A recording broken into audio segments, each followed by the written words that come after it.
We're just going to hang out for the next hour, and I'm here to answer any questions you might have about veganism or animal rights activism. If you have arguments that you're struggling with, you don't know how to respond to, objection handling, if there are things you're not sure about, whatever it might be, I'm here to answer.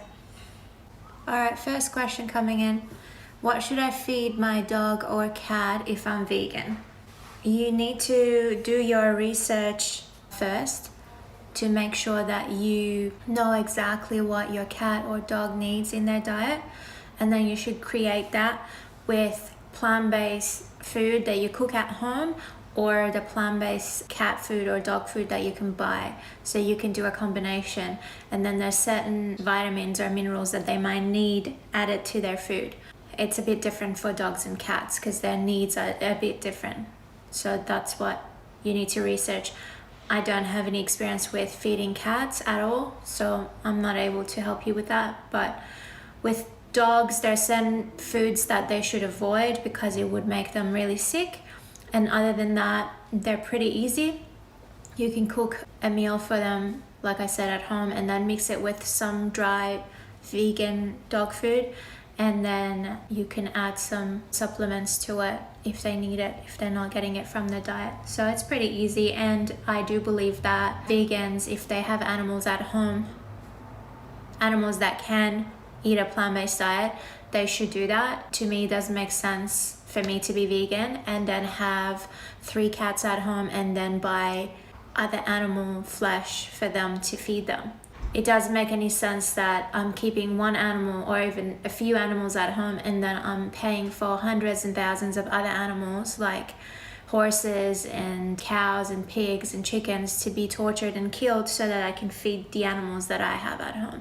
I don't see how the cat's life matters more than the horse or the cow or the pig that was tortured and slaughtered for that animal to become food for them. The only exception obviously is the animals that are just not going to survive on a plant-based diet, and that's a different story. But cats and dogs can survive on a plant-based diet and they can be very healthy. You need to do your own research and feed them the right kind of food according to their age, according to their individual bodies, because they might be suffering from some kind of condition. Someone said, is this a cult? And then someone explained, and then they said, too bad because I've been looking for a cult. It's interesting because if you're a non-vegan, you are part of a cult. Biggest cult, probably biggest cult ever existed. Sacrificing animals and slitting their throats your entire life to eat them as food, that sounds like a fucking cult to me. So if you're a non-vegan, you've already been a part of one. Is it hypocritical to be vegan and work at a non-vegan job? For example, I work as a bartender. I see what you're saying about it being hypocritical to be vegan and work at a non-vegan job, but it is a non-vegan world that we're living in. So like, you have to also be realistic.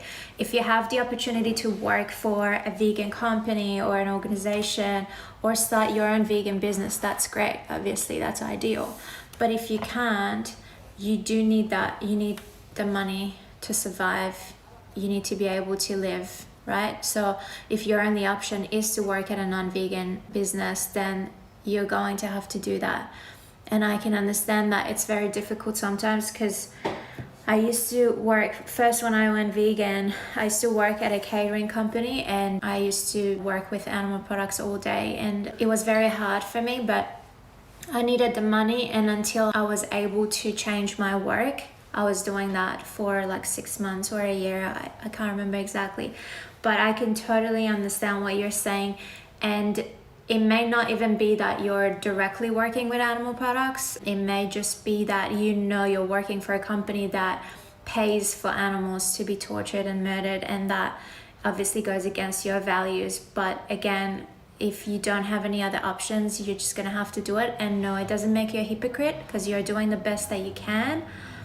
And it doesn't make you less of a vegan or anything, because you do need the money to survive. So I think the goal should be working towards either starting your own business or finding a job that is with a vegan company and it doesn't involve animal abuse. But until then, you're just gonna have to do what you need to do to survive. Is it vegan to have worms in your compost bin? I guess that's a very technical question, but it's interesting. So I'm just gonna give you my opinion.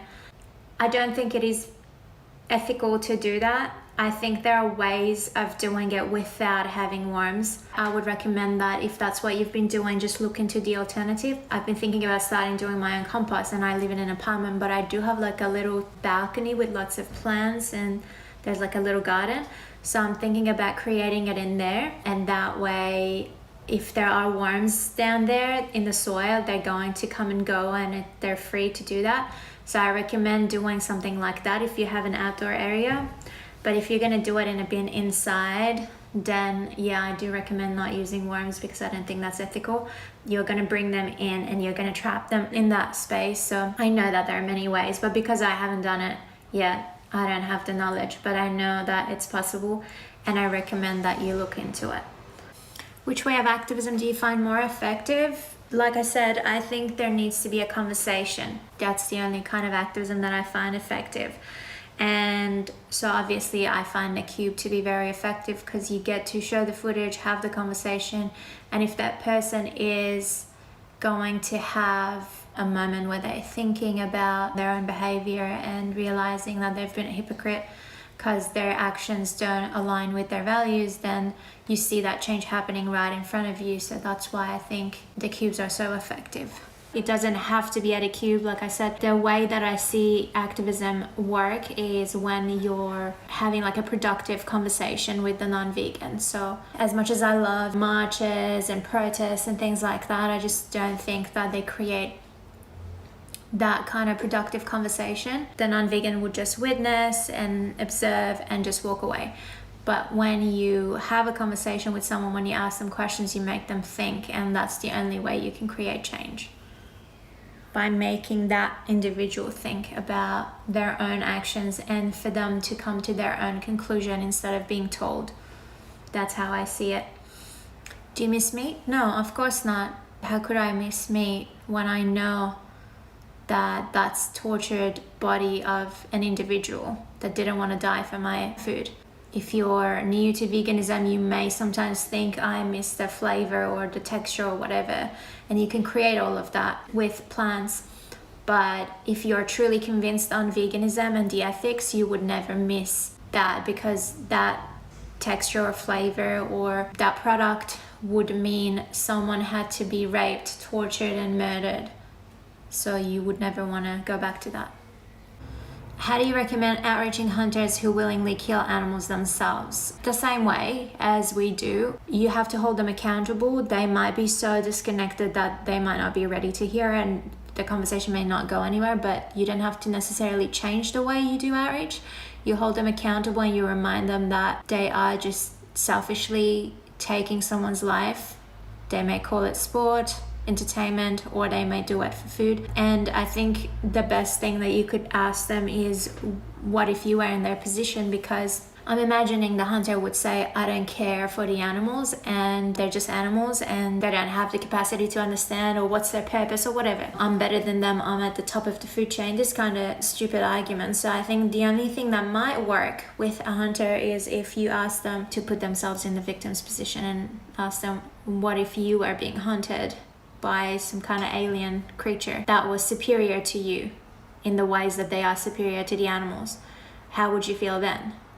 Would you be happy to be their victim and be just killed and ripped apart and chopped up just for a meal? That's what I would say to a hunter. And then, like I said, they're probably too far gone in their conditioning, but maybe there's hope, and then you'll be able to help them connect to that. What's your opinion about people who use animal skins for their clothes and shoes? When you go vegan, when you're convinced on veganism, that goes obviously beyond the diet. So it's not just eating a plant-based diet, it's also staying away from clothing that was made from animal skin. It would also be not using products that have animal products in them or they were tested on animals. So veganism is living a life that is trying to stay away from all kinds of animal products and all forms of animal exploitation as far as possible. Not wearing animal skin is very much possible and practical, so you would not wear anything that is made from animal skin as a vegan.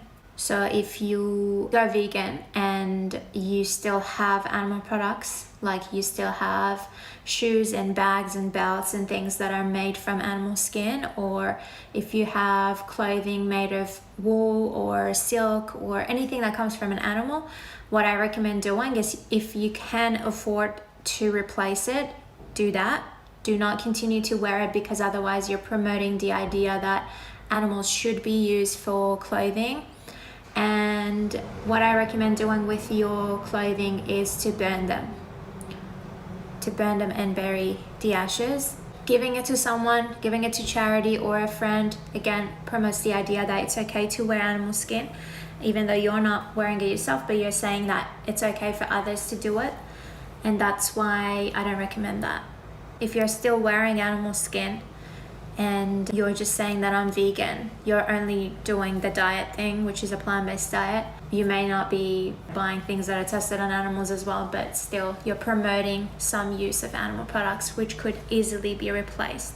Zoe said, when doing outreach and the person has seen, witnessed or participated in the truth of animal cruelty, and after holding them accountable, they say they just don't care. How do you end outreach conversation? What if you were in their position? So that's the only thing that you can say to someone that doesn't care. Like I was saying about hunters, they're usually people that don't care about the animals. But you also get the average non-vegan sometimes that says that. They just don't care. They're very disconnected, and sometimes they lie about it so you can just let them go. They don't want to continue with the conversation, and sometimes they may be genuinely saying that they don't care and they mean it. So if they don't care, you say, what if you were in the victim's position? Would you care then? And then see what they say. If they say something and they want to continue, then you can keep going. If not, if they say something like, well, they're just animals, I'm a human, and they walk away, then that's fine. But if they say, what if you were in their position, and their response to that is, well, they're animals and I'm a human, so I'm better than them, then what you can say to that is, in what ways are you superior to the animals? Are you basing that on intelligence, or what is it that makes you superior? And then when they give you an answer, then you can work with that. Because it's usually the fact that people think they're better than animals because they're more intelligent, because humans can create technology and things like that. So if it's intelligence, you can say, okay, so lack of intelligence makes it okay for you to kill someone. What about those kids that are born, babies that are born with a mental disability and they're not as intelligent? Does that mean that we should just kill them? Based on what they say, you can continue with the conversation, but that's the only thing you can say. What if you were in their position? Summer said, how to deal with a situation where someone is being forced to eat meat at least weekly, or be kicked out by parents who are concerned being vegan will damage their health. If your parents are forcing you to eat anything, that's child abuse. So you should report it if you're old enough to think that. I'm guessing you're not asking for yourself, because you're asking for someone else. But if that individual that is being forced to do anything, if they're being physically abused, they should report it. That's child abuse.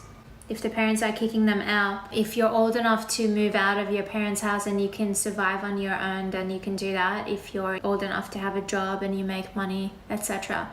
But other than that, you should first of all report it if it's domestic violence, and then if it's not that bad and it's not literally them physically forcing them to eat something, then they should stand their ground and explain to their parents why they want to be vegan, and show them the truth and show them the science as well, that veganism is not going to damage their health necessarily. It's about how they plan their own diet.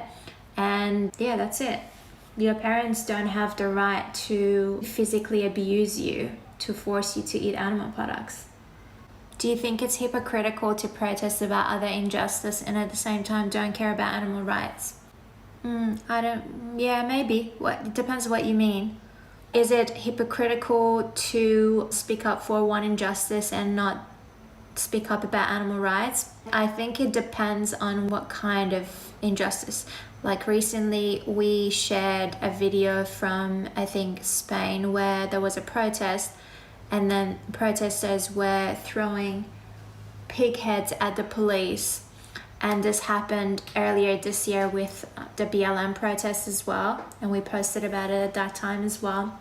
The fact that these people are protesting an injustice and they are throwing these pig heads at the police, trying to say police are pigs, trying to disrespect pigs and trying to use pigs as a symbol of something degrading and negative, and it's a form of disrespect for them.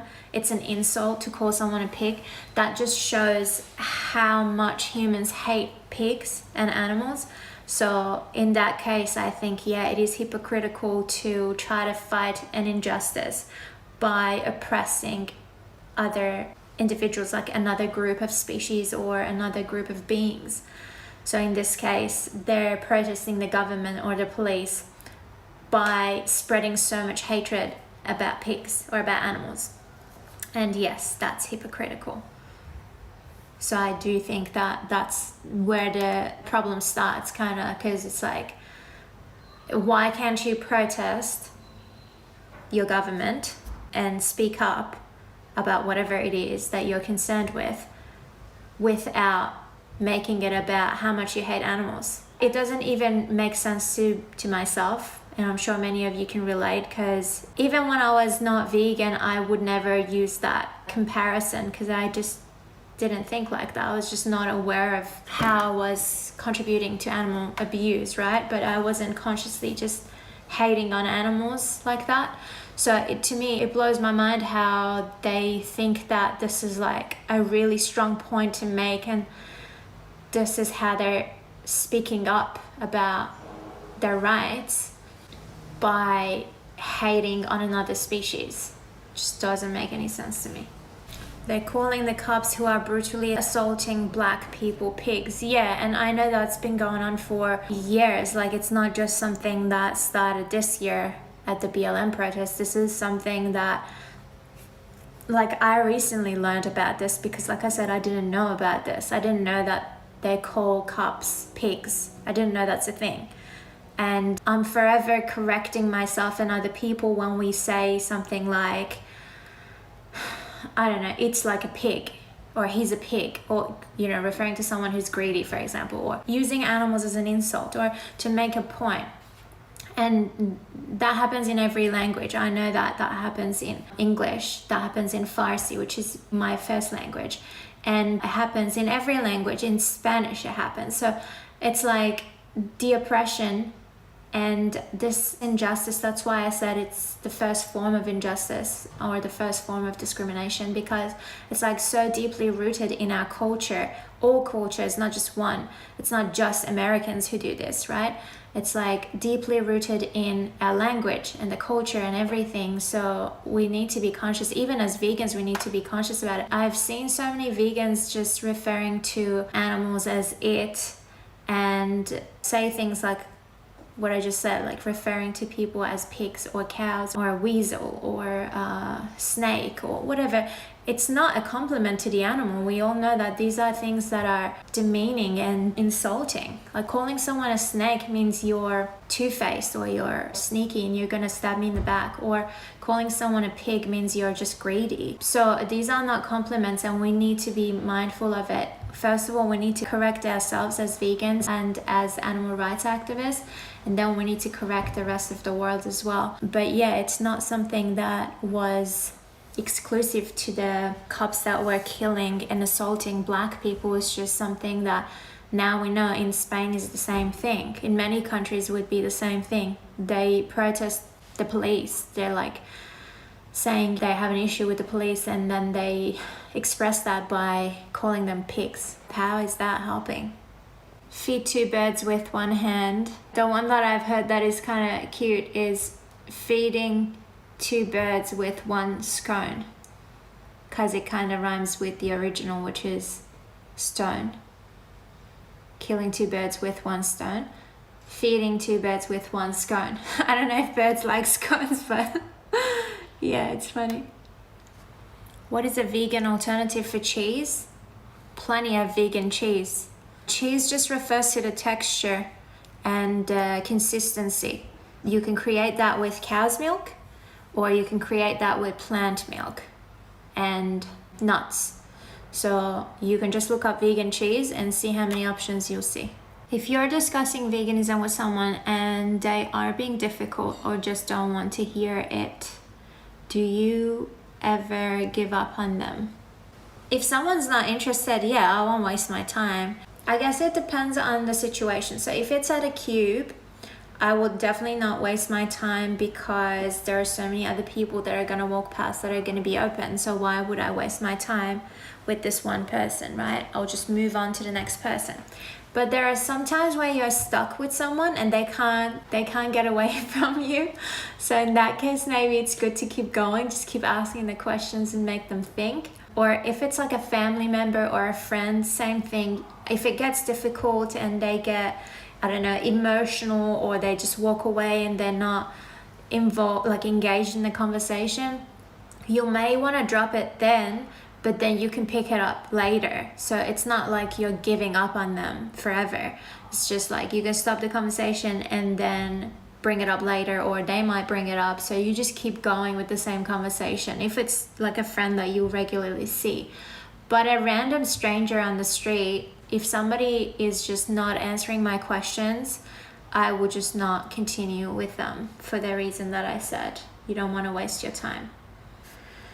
Yes, horseback riding is not vegan. Again, if you're riding horses, you're promoting the idea that using and abusing animals is okay. Horses don't need to be ridden by humans. They can just do their own exercise and they don't need a human to get involved in there. And because I know like people that ride horses, this is their excuse. They say, oh, but the horse needs the exercise. No, they don't need it from you. They can just do it on their own. And the only reason why many people have these horses is because they want to ride them. And you can't call yourself a vegan while you're still doing that. Is there a way to discuss benefits of veganism to an environmental audience and still keep it about the animals? Does environmental stuff take away from animal message? Yeah, it does take away from animal message, because let's say you're talking to an audience of sexist men and you make it about how not abusing women and not oppressing women is good for their mental health. It's just not relevant. It takes away from the fact that women should not be oppressed. It takes away from women's right. So it's the same thing. You're talking about animal rights, and then when you bring up the environmental benefits or the health benefits, you're taking away from animal rights, and also mainly about health. You may be wrong, because being vegan doesn't always mean healthier, for example. So you're just not being honest either. So it seems like you're willing to make things up or say things just to get that person's attention. Environment is a little bit different. Veganism can help the environment, but it definitely takes away from the animals. So the only way I see it work is when you're having a conversation with someone, if they bring it up, you can respond to it, but always make it about the animals and bring it back to the animals. So if the person says, and veganism does help the environment, right? You can say yes and why, but make it about the injustice rather than just the environment. And then at the end also bring it back to the animal and say, just to be clear though, veganism is about animal rights. Veganism is about not exploiting animals. The goal is not to have environmental benefits or health benefits or anything else. It's just about returning these animals their right that was always theirs and we took from them as humans. So always make it about animal rights.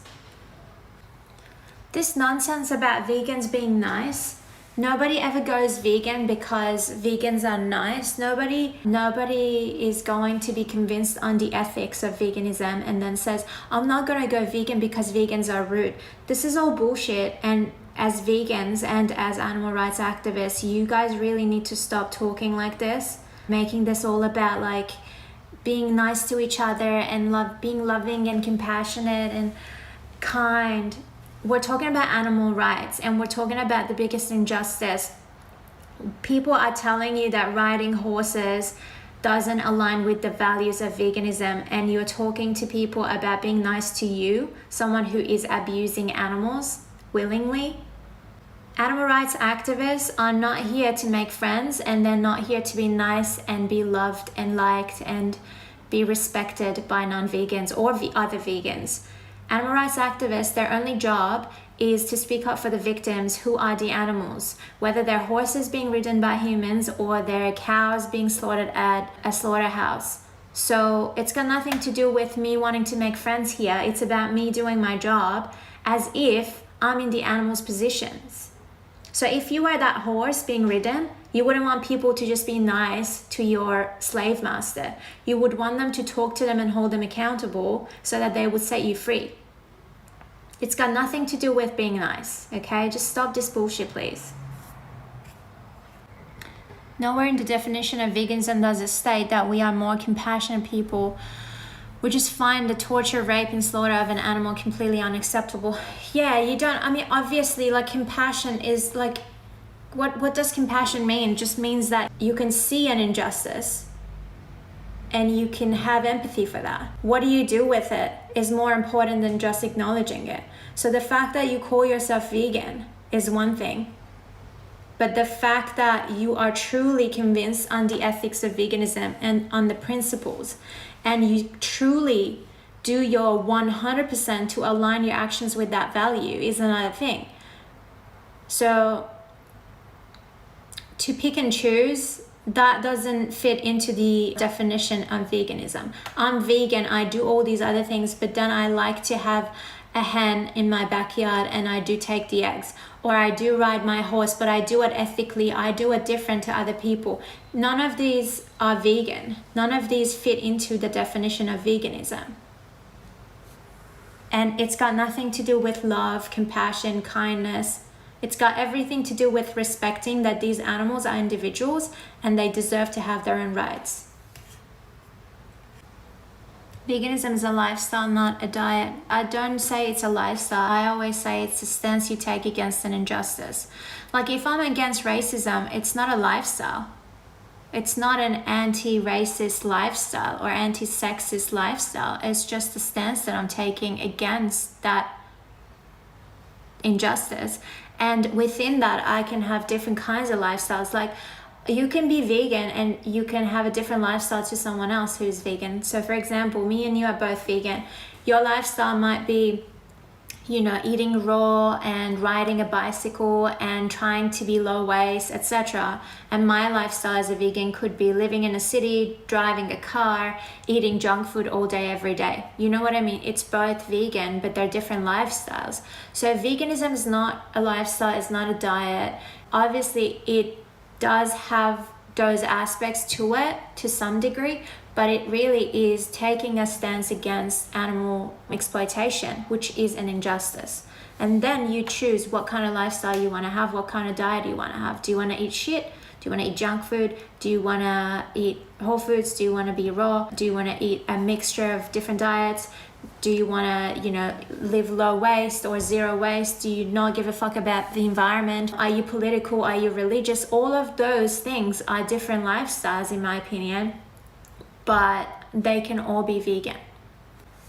How do you respond to people who bring up culture or indigenous lifestyles and call veganism a privilege? The definition of privilege is to use someone for their body parts and what comes out of their body. You're privileged if you can do that, if you think that you should do that. So being a non-vegan is the ultimate definition of privilege. Now, when it comes to indigenous people, where I've never come across a single one at a cube. So when other people that, like the average non-vegan who lives in a city brings this up, it's just a distraction. How is that the fact that somebody else somewhere is living like you said, an Indigenous lifestyle, keeping this non-vegan that I'm outreaching from being vegan. Because when we do outreach, we're holding that individual accountable against their own actions. So I'm talking to you now. You tell me why you're not vegan. I don't care about the fact that somebody else somewhere in the world is living the lifestyle that for them may not be practical to be vegan. I don't even want to have that conversation because it's irrelevant. That's how you should approach it. Unless you come across one and then you want to talk about it. But like I said, I've never come across a single Indigenous person. Never ever in the last 5 years of doing what I'm doing. Isn't it true natural flavor or natural color contains some sort of insect-like ingredient? Yes.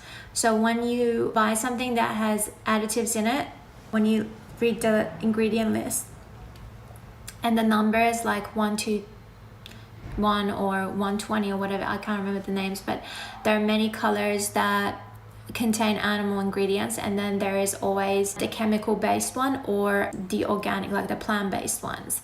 So you gotta find out what you're buying, if it contains any coloring or any natural flavor, if those additives are coming from an animal source, a chemical source, or a plant based source. I use an app that's really good. I'm pretty sure it was free.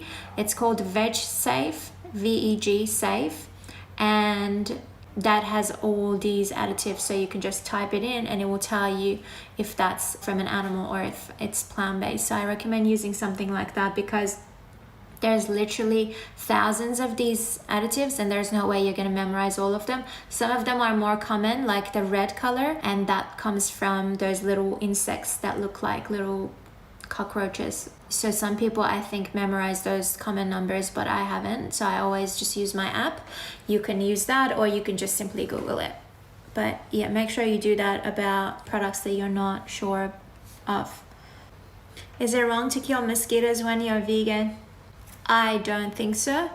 When it comes to mosquitoes, they could be carrying disease. They also do attack you.